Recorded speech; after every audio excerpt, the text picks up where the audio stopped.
বন্ধুরা, আমি শ্রেয়শ্রী। আমার রোমুশ্রী চ্যানেলে তোমাদের সবাইকে অনেক অনেক স্বাগত। আজ চলে এসেছি একটা অন্যরকম অভিজ্ঞতা শেয়ার করব বলে।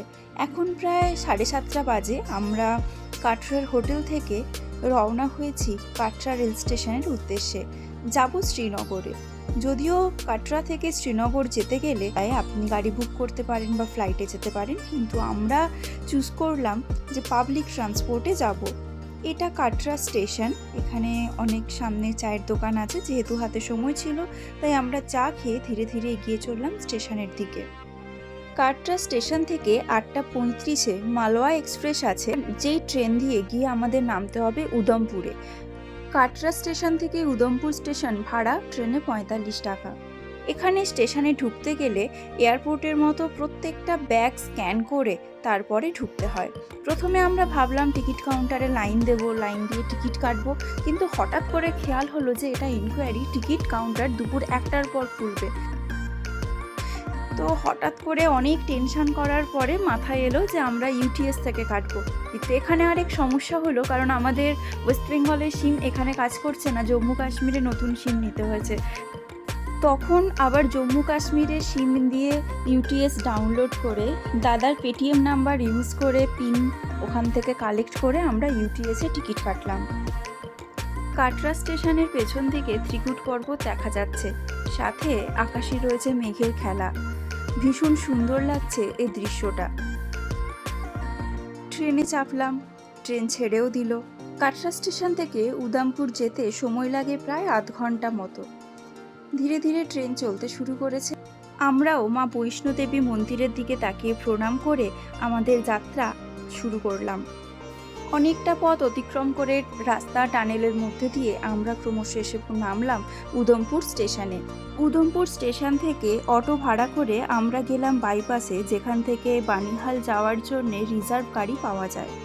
এই বাইপাসের বাস স্ট্যান্ডে এসে আমরা ওয়েট করছি বাকি প্যাসেঞ্জারদের জন্য।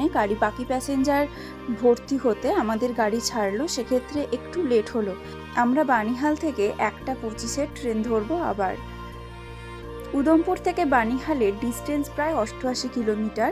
গাড়িতে লাগবে 2.5 থেকে 3 ঘন্টা মতো। আর ভাড়া পড়লো পার হেড 350 টাকা করে। হাইওয়ে দিয়ে বেশ স্পিডেই গাড়ি এগিয়ে চলেছে। এখন আমরা যাচ্ছি টানেলের মধ্যে দিয়ে। এই টানেল থাকার জন্যে রাস্তার ডিস্টেন্স অনেকটা কমে গেছে, এর ফলে সময়ও লাগবে কম। বেশ মনোরম প্রাকৃতিক দৃশ্য উপভোগ করতে করতে তাওই নদীকে পাশে রেখে আমরা এগিয়ে চলেছি। এই দিকের পাহাড়গুলো বেশ ন্যাড়া ন্যাড়া, গাছের সংখ্যা খুবই কম। সেই যে বইতে পড়েছিলাম লাদাখের দিকের পাহাড়ি মরুভূমি বলে, সত্যিই তাই, মরুভূমিরই মতো।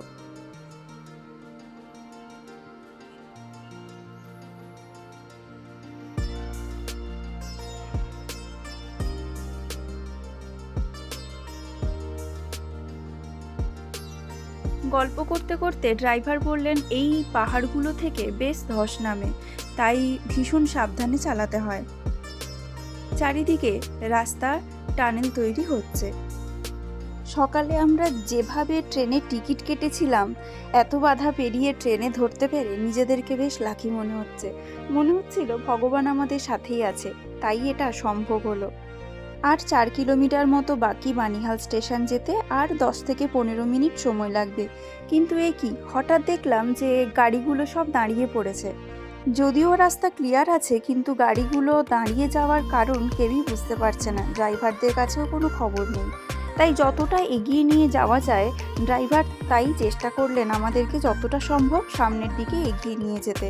কিন্তু একটা সময় পরে গাড়ি আর এগোনোর মতো জায়গা পেল না, বা বাকি ড্রাইভাররাও থামিয়ে দিলেন বেসিক্যালি, যে ওই দিক থেকে গাড়ি এলে সেটা পাস করতে অসুবিধা হবে বলে।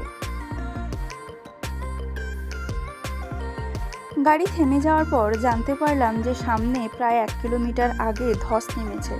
হঠাৎ করে ধস নেমে যাওয়ার জন্য গাড়ি থেমে গেছে। কতক্ষণ পর রাস্তা ক্লিয়ার হবে কেউ কিছুই জানে না।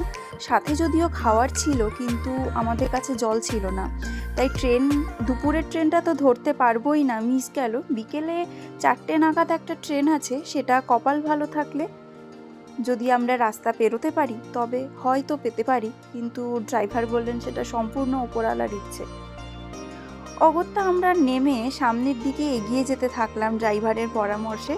যদি আমরা রাস্তা পেরোতে পারি তবে ওই সাইডের যে গাড়িগুলো ব্যাক করে চলে যাবে আমরা সেই গাড়িতে উঠে যাব, আর এই গাড়িগুলো যখন ব্যাক করবে ওদিকের প্যাসেঞ্জাররা যখন রাস্তা পেরিয়ে এদিকে আসবে তাদেরকে নিয়ে বেরিয়ে যাবে। হাঁটতে হাঁটতে মাঝে মাঝেই থেমে যাচ্ছিলাম আশেপাশের সুন্দর ভিউ দেখার জন্যে। খুব ভালো করেই জানি আজকে আর আমাদের ট্রেন ধরা হবে না, অগত্যা বানিহালেই কোথাও একটা থাকতে হবে। জীবন মাঝে মাঝে অপ্রত্যাশিত এমন কিছু কিছু সিচুয়েশনে নামিয়ে দেয় আমাদের, যা আমরা তার 5 মিনিট আগেও কল্পনা করতে পারি না। প্রায় 40 মিনিট হাঁটার পর আমরা এসে পৌঁছলাম ঘটনাস্থলের কাছে। এই জেসিবি মেশিন দিয়ে গড়িয়ে পড়া বড় পাথরটাকে ভাঙা হবে, তারপর রাস্তা তৈরি করবে ইন্ডিয়ান আর্মি। ওপর থেকে এখনও ছোট ছোট পাথর পড়ে চলেছে। সবাই অপেক্ষা করছে, আমরাও অপেক্ষা করছি। অনেকক্ষণ অপেক্ষা করার পরে অবশেষে একটা সরু রাস্তা তৈরি করা হয়েছে, যেখানে দিয়ে আমরা এগিয়ে চললাম। বড় পাথরে রাস্তার প্রায় অর্ধেকের বেশি ভেঙে নিয়ে নিচের দিকে পড়ে গেছে। পুরো বাকি যে রাস্তাটা আছে, বাকি রাস্তাটা পুরোটাই পাথরে, ভাঙা পাথরে ভর্তি। মাথার উপর এখনও ছোট ছোট গুঁড়ো গুঁড়ো পাথর টপটপ করে পড়ে যাচ্ছে। বেশ ভয়ই লাগছিল এখান দিয়ে যেতে। এই দেখুন, পাথরটাকে পাহাড়ের কোলের মাঝে সরু করে কেটে রাস্তা তৈরি করা হয়েছে। এই সময় রাস্তাটা বেশ বিপজ্জনক ছিল, ভারী ব্যাগ নিয়ে হাঁটা বেশ ভয়েরই। একটু এদিক ওদিক হলে পা মচকে যাওয়ার জোগাড়, তাই ফোন বন্ধ করে অগত্যা আমরা বেরোলাম। কনস্ট্যান্ট মাইকিং হচ্ছে ধীরে সুস্থে যাওয়ার জন্যে, ঠেলাঠেলি না করার জন্যে। ভগবানকে স্মরণ করতে করতে এপারে তো চলে এলাম। এপারে এসে দেখি কোনো গাড়ি ব্যাক করে পেছন দিকে যাচ্ছে না।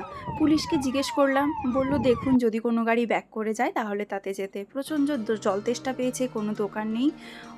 পরে দেখলাম যে একটা ফলের তরমুজের গাড়ি অলরেডি ফল কেটে ওখানে বিক্রি করতে শুরু করে দিয়েছে লোকজনের জল তেষ্টা মেটাতে।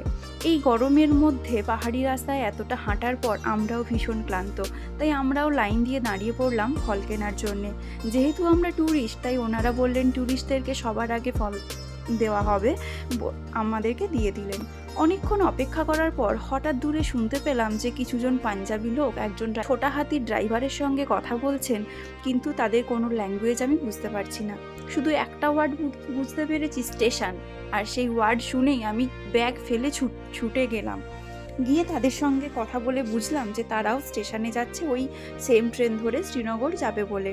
উদ্দেশ্য যখন একই, তখন আমরা সেম গাড়ি সওয়ারি হয়ে এগিয়ে চললাম স্টেশনের দিকে। এখানেও সেম, একে তো টাওয়ার ধরছে না, তার মধ্যে টিকিট কাটার সময় হবে বলে মনে হচ্ছে না। আর এই ছোটা হাতি যে স্পিডে এগোচ্ছে তাতে ট্রেন মিস হয়ে যাওয়ার চান্স খুব বেশি, কারণ আমাদের 3 কিলোমিটার যেতে হবে মাত্র 10 থেকে 12 মিনিটের মধ্যে। অনেক চেষ্টা করে নেটওয়ার্ক পাওয়ার পরে আমরা আবার দাদার পেটিএম ইউজ করে 6 জনের টিকিট কাটলাম। আমরা যখন স্টেশনে পৌঁছলাম তখন ট্রেন ছাড়তে আর 1 মিনিট বাকি আছে। লাগেজ চেক করে জলের বোতলটা যে মদের বোতল নয় প্রমাণ দিয়ে যখন ট্রেনে পা দিলাম, আর ট্রেনটা সাথে সাথেই ছেড়ে দিল। সবই মা বৈষ্ণোদেবীর ইচ্ছে। ট্রেনে বসে দেখলাম আমরা অটোতে যাদের সঙ্গে এসেছি তারাই আমাদের ট্রেনের সামনে বসে। জানালার কাঁচ দিয়ে দুদিকে সুন্দর সুন্দর দৃশ্য উপভোগ করতে করতে এগিয়ে যাচ্ছি। এখানে সমতল জমির ওপর অনেক চাষবাস করা হয়েছে, কোনো কোনো জমিতে তো ধান চাষ করা হয়েছে আমাদের এখানের মতো। অবাকই লাগছে। বাড়িগুলোর আদলও সম্পূর্ণ অন্যরকম, দেখতে বেশ ভালো লাগছে। ক্রমশ আমরা পৌঁছলাম অনন্তনাগ স্টেশনে। এই স্টেশন থেকেই পেহেলগাঁও যাওয়া যায় খুব অল্প সময়ে। আমাদের ট্রেন একটার পর একটা স্টেশন ছেড়ে এগিয়ে চলে দুদিকে অ্যাডমিনিস্ট্রেটিভ বিল্ডিং এবং খুব সুন্দর সুন্দর সবুজে ঘেরা সিনারি দেখতে দেখতে মন ভালো হয়ে গেল। ক্রমশ আমরা ট্রেনের বাকি যাত্রীদের সঙ্গে গল্প শুরু করে দিলাম। জম্মু কাশ্মীরের ট্রেনে কোনো হকার অ্যালাউড নেই, সেই জন্য যদি খুব খিদে পায় তখন কিছু করার থাকে না, তাই সবসময় সাথে খাবার রাখাই বেস্ট অপশন।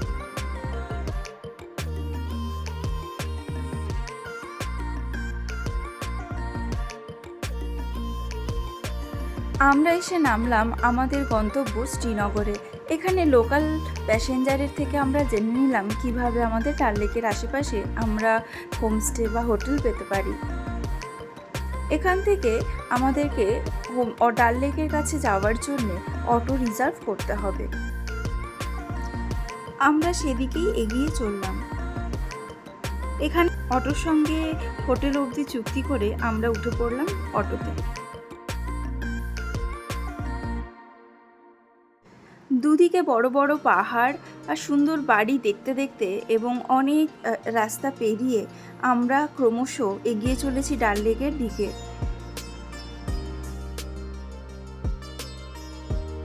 এর আগে ছবিতে এই হাউসবোটগুলো অনেক দেখেছি, কিন্তু প্রথমবার নিজের স্বচক্ষে হাউসবোট দেখে মনটা এত আনন্দে ভরে গেছে যে বোঝাতে পারবো না। ডাল লেকে কিন্তু এখন বেশ ভিড়, প্রচুর ট্যুরিস্ট রয়েছেন এখন এখানে। সূর্যের পড়ন্ত আলোয় দূরের বড় বড় পাহাড়গুলো ঝাপসা হয়ে এসেছে। নিশ্চয়ই কাল সকালে দেখতে পাবো। হঠাৎ চোখ পড়লো দূরে ঘন কালো মেঘের ওপর। মনটা আবার কু ডাকতে শুরু করলো, কারণ আমাদের যা কপাল তাতে আবার না নিম্নচাপে দেখা মেলে। কি অদ্ভুত, তাই না? যেখানে যখনই ঘুরতে যাই কোথা থেকে মেঘ আর বৃষ্টি আমাদের সঙ্গী হয়ে চলে আসে। যেহেতু শ্রীনগর ঘুরতে আসা আমাদের প্রি প্ল্যান ছিল না এবং আগে থেকে কোনো হাউসবোট রিজার্ভ করা ছিল না, তাই এখন যে হারে দাম হাঁকছে সেটা আমাদের সাধ্যের বাইরে। তাই কিছুটা দাম কমানোর জন্যে আমরা গেলাম অন্য হাউসবোটের দিকে। এই হাউসবোটটা একটু কম দাম নেওয়ার কারণে এটা একটু ভেতরের দিকে এবং হাউসবোটটা একটু কম আড়ম্বরপূর্ণ। অন্যান্য হাউসবোট যেগুলো প্রচুর দাম হাঁকছিল সেগুলো ভেতরের অন্দরসজ্জা ভীষণ সুন্দর এবং আড়ম্বরে ভর্তি। ডাল লেকের হাউসবোটে আমাদের অভিজ্ঞতা কেমন সেটা শোনাবো অন্য কোনো ভিডিওতে। আজকের এই ভিডিওটা কেমন লাগলো অবশ্যই জানাবেন। ভালো লাগলে লাইক করবেন এবং বাড়ির সবার সাথে শেয়ার করবেন। Thank you.